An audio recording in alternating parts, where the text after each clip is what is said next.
90 రోజుల కోర్సు పూర్తి చేస్తే చాలు 100% ప్లేస్మెంట్ సపోర్ట్ తో సాఫ్ట్వేర్ జాబ్ మీ సొంతం. వెంటనే కోడ్ జ్ఞాన్ డెస్టినేషన్ ని సంప్రదించండి. నమస్కారం, సుమన్ టీవీకి స్వాగతం.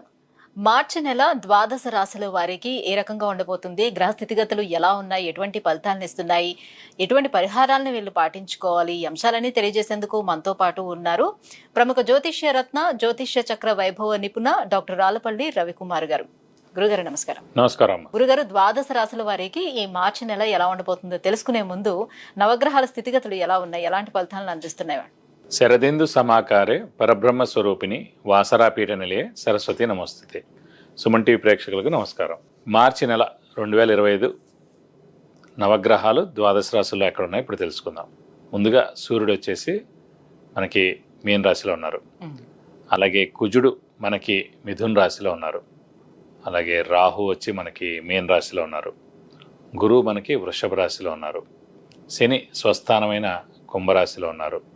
బుధుడు నీచస్థానమైన మీన రాశిలో ఉన్నారు. కేతు కన్యా రాశిలో ఉన్నారు. శుక్రుడు మటుకు మీన రాశిలో ఉచ్చస్థానంలో ఉన్నాడు.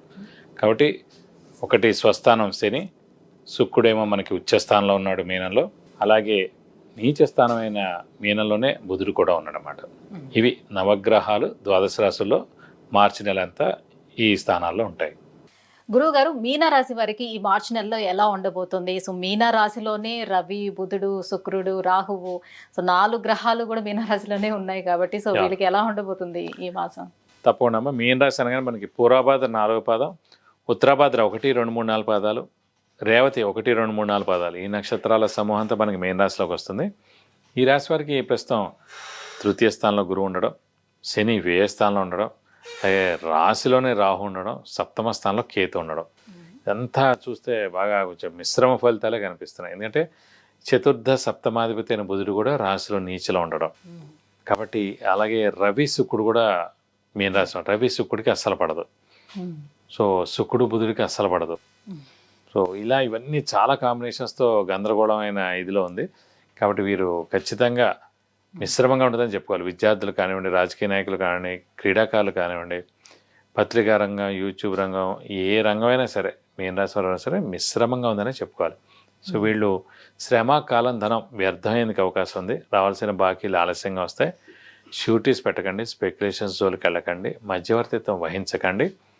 అలాగే డబ్బు ఖర్చు విపరీతంగా ఉంటుంది. అలాగే చిన్న చిన్న అనారోగ్య సమస్యలు కూడా ఉండేందుకు అవకాశాలు ఉన్నాయి. ఇంట్లో పెద్దవాళ్ళు, చిన్నపిల్లల ఆరోగ్య విషయంలో జాగ్రత్త వహించాలి. సప్తమ స్థానాధిపతి అయిన బుధుడు నీచలో ఉన్నాడు కాబట్టి కొంచెం భార్యాభర్తల మధ్య అన్యోన్యత లోపించేందుకు అవకాశాలు ఉన్నాయి. సో ఈ నెలలాళ్ళే, తర్వాత అన్నీ మెల్లగా సెట్ అవుతాయి. అలాగే ఇమీడియట్ బాస్తో కూడా చిన్న చిన్న ప్రాబ్లమ్స్ ఉండేందుకు అవకాశం ఉంది. వ్యాపారస్తులు మటుకు గడ్డు కాలం అని చెప్పాలి. ఎందుకంటే వారికి చాలా డబ్బు నష్టం, ఆర్థిక నష్టం అయ్యేందుకు అవకాశం ఉంది. కాబట్టి వ్యాపారస్తులకు ముఖ్యంగా ఏంటంటే ఎక్స్పాన్షన్కి వెళ్ళకండి. అలాగే కొత్త వ్యాపారం స్టార్ట్ చేయకండి. ప్రస్తుతం అయితే కనుక 1 ఏడాది దాకా అసలు వద్దు. మళ్ళీ గురువు పంచమ స్థానంలోకి ఎప్పుడైతే వస్తారో అప్పుడు ఏర్పాటు చేసుకోవడం బెస్ట్. కాబట్టి ఈ ఏడాది కూడా వ్యాపారస్తులు ఎవరైనా సరే మిశ్రమంగా ఉందని చెప్పుకోవాలి. మరి ఆరోగ్యపరంగా చూసుకుంటే వీళ్ళకి ఏమైనా అనారోగ్య సమస్యలు వచ్చే అవకాశం ఉందా? అంటే మీరేంటే ఆ రాశిలోనే రాహు ఉండడం, శని 1వ తారీఖు ఏప్రిల్ నుంచి రాశిలోకి ప్రవేశించడం, సప్తమ స్థానంలో కేతు ఉండడం, ఆల్రెడీ బుధుడు నీచలో ఉండడం వల్ల స్ట్రెస్, స్ట్రెయిన్, మానసిక ఆందోళన ఎక్కువగా ఉంది. సో అనారోగ్యం చేసేందుకు అవకాశాలు ఎక్కువగా ఉన్నాయి. కాబట్టి ధైర్యంగా ఉండండి, ఏం కాదు, కొంచెం ధైర్యంగా ఉంటే సరిపోతుంది. ఎందుకంటే మే నుంచి ఎలాగో రాహుకేతులు కూడా మారిపోతారు. రాహుకేతులు మారిపోయారంటే 50% ప్రాబ్లం తీరిపోతుంది. అలాగే మే నుంచి చతుర్థ స్థానంలో గురువు వస్తాడు. అప్పటి నుంచి ఇంకొంచెం 10% బాగుంటుంది.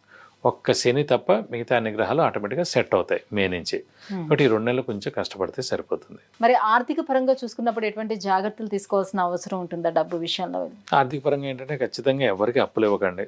ఇస్తే తిరిగి రావు. ఎవరికైనా ఫైనాన్షియల్గా హెల్ప్ చేస్తే ఖచ్చితంగా తిరిగి రావు. అలాగే అప్పులు ఎక్కువగా చేయాల్సి ఉంటుంది. అప్పుల వాళ్ళ బెడద తప్పదు.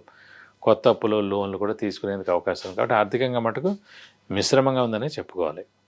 అంటే మీన రాశిలోనే శుక్రుడు మంచి ఉచ్చ స్థితిలో ఉన్నట్టు కదా, మరి అలాంటప్పుడు వీళ్ళకి యోగించే అవకాశం ఉండదని అంటారా? అంటే ఈ రాశికి తృతీయ అష్టమాధిపతి శుక్రుడై రాశిలో ఉచ్చలో ఉన్నాడు కాబట్టి అది మిశ్రమంగా ఉంటుంది. వాడు యోగకారకుడు, అదృష్టకారకుడు, లక్ ఫేవర్ చేసే గ్రహం అయిన వాడైతే హెల్ప్. అంటే ఫర్ ఎగ్జాంపుల్ అంటే మిథున్ రాశికి కన్యా రాశికి, లేదంటే మిథున లగ్నం కన్యా లగ్నం, లేదంటే మకర రాశి లేదంటే మకర లగ్నం, లేదంటే కుంభరాశి లేదంటే కుంభలగ్నం వారికి అయితే యోగకారకుడై వాడు ఉచ్చలో ఉన్నాడు కాబట్టి వాళ్ళకి మేలు చేస్తుంది.